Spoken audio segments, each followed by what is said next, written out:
just knowing that the poor girls had to go through that and experience that is so horrible, and it must have been so traumatizing for them. Goodyear police say 24-year-old Raul Mena was ordering a drink from Bikini Beans Coffee in Goodyear when he showed his genitalia to an employee as she took his drink order. Documents show Mena gave her a $20 bill, and when she reached for it, she saw his penis exposed out of his pants. I got a joke for y'all. What do you get when you put a Hooters-like coffee shop together with a drive-through where women serve you in a bikini? Well, we're waiting. Hey, yeah, I said it. Okay. Let's talk about a romantic love story, a Romeo and Juliet-like story, a story that will make you cry harder than the ending of Brokeback Mountain. I'm talking about the love story of a barista and a perv. Roll my intro.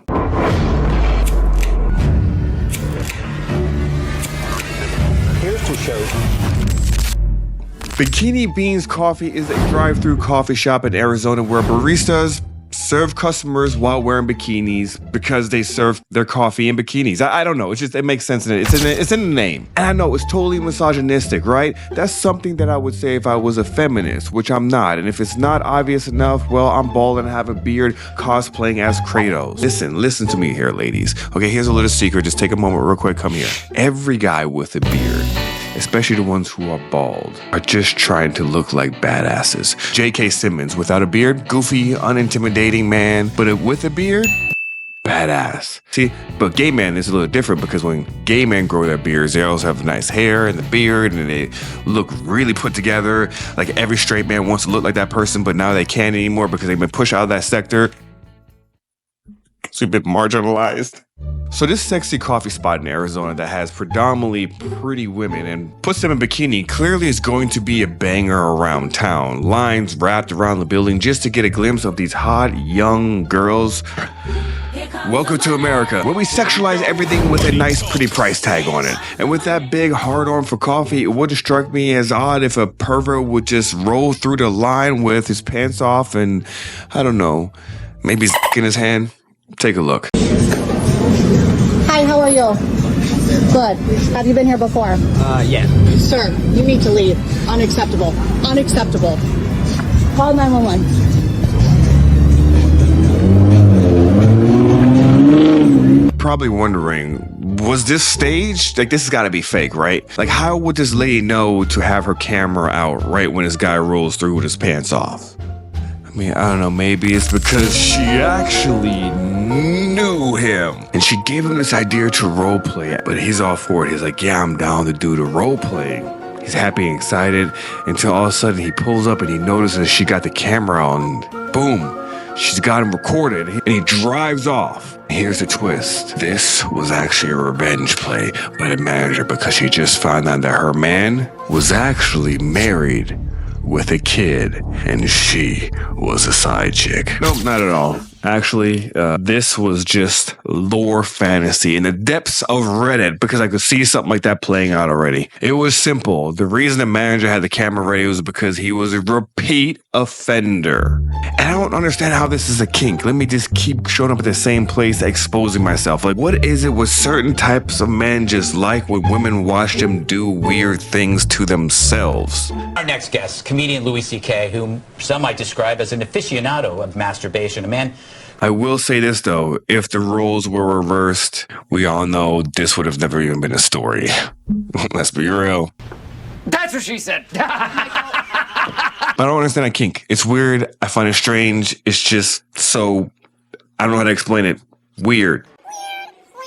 Normally, people would be cheering that this street pervert who enjoyed torturing women's eyes was being exposed on the World Wide Web. Like my buddy Tim always says, Al Gore's internet. To teach him and others who would think that this behavior was cool and to not go through drive-thrus with your out. You do it the old school way. Early 2000s style. In the parking lot, you jump out with a trench coat and you flash real quick and you laugh, ha ha ha ha, and you run off. Or you get maced and then your genitals would get curb stomped. One of those. No. Instead, we do it in the car, or when you get caught, you speed off and put other people in danger. Of course, that video went viral. Not only would he fit into Diddy's crew, but he also was married with a kid. And that's where it's just like, man, I actually don't feel bad for the guy, but I feel bad for the wife and the daughter and the potential chance that there will always be this dark cloud around him. The story will always stick out. It was an embarrassing story, and it's just, I feel bad for the family. Then Nautica, that's actually his name, Nautica Malone, named after a dying clothing brand. Anyways, you would think we could all actually agree that this guy is a dirtbag, a weirdo with a weird kink, but this is the internet, and we gotta be divisive, because Nautica Malone took his own L. Why is this a thing? We've become so selfish as a society that we even hurt people after death. I don't know about y'all, but I have had people in my life who have deleted themselves out of this simulation. And what that 27-year-old did, that human being, he just created a whole domino effect in his life. Look at some of these reactions, for example. This is his best friend. And now all of a sudden we have this empathy for this perpetrator, the criminal. I mean, we didn't celebrate Floyd, so what's another person? Because on X, you see the conversation of mental health again, and to talk about how mental health is important. This person clearly didn't know better, and how perverts need help. So once again, we're moving the goalposts, but luckily I see more people not feeling bad for this guy. And I actually fall into that camp. But unlike some people who are going way too far online, people, it is online. This is a fake world. This is not real. Chill with that constant wishing people, they start moving like Mel Gibson. Yep. Jesus. I think it's just crazy we're celebrating people who just basically self-deleted themselves because they're weirdos. In fact, I am going to pray for his soul tonight. And I'm not one here to judge. In fact, I don't really judge. But taking that L because you had to face your accountability for your own sick actions is one of the most selfish things you could have done. And I bet that barista feels like crap now because of this idiot who chose to do what he did and then proceeded to do what he just did again after what he just did. I confused myself with the dids. Yep. Jesus.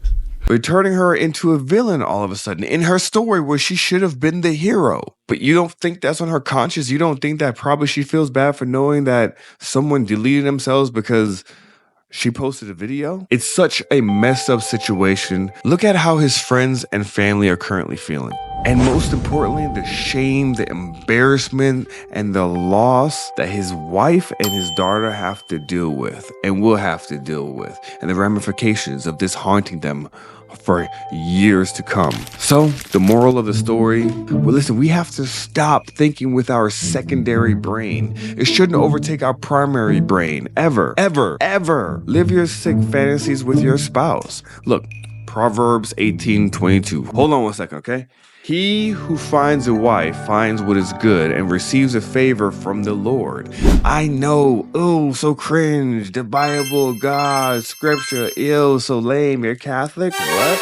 But the Bible honestly often describes wives and women as a blessing and a gift from God, emphasizing the value and the favor associated with finding a good spouse. But instead of just thinking with your brain for a second and maybe having that conversation with your wife to see if she's into those weird fantasies that she can handle for you, you choose to exert that behavior on innocent bystanders. Look, and if your wife wasn't about it, just cause you say it with conviction, it don't mean shit to me! Maybe it's just one of those weird ones you just got to suppress and pray to God or whatever you pray to, hopefully not the devil. That is something that you can live without. Otherwise, it will come with some BS. It always creates drama at one point or another. It's going to get you in trouble if you try to swing it everywhere because it could end some really good relationships. Message. The second brain doesn't think beyond right now. And speaking of right now, I think I'm going to get mine right now. So I need y'all to smash that like button, wish me luck, and go. I'm not kidding. You need to leave. Or you could click one of these videos right here if you want to continue to support me. Seriously. Please.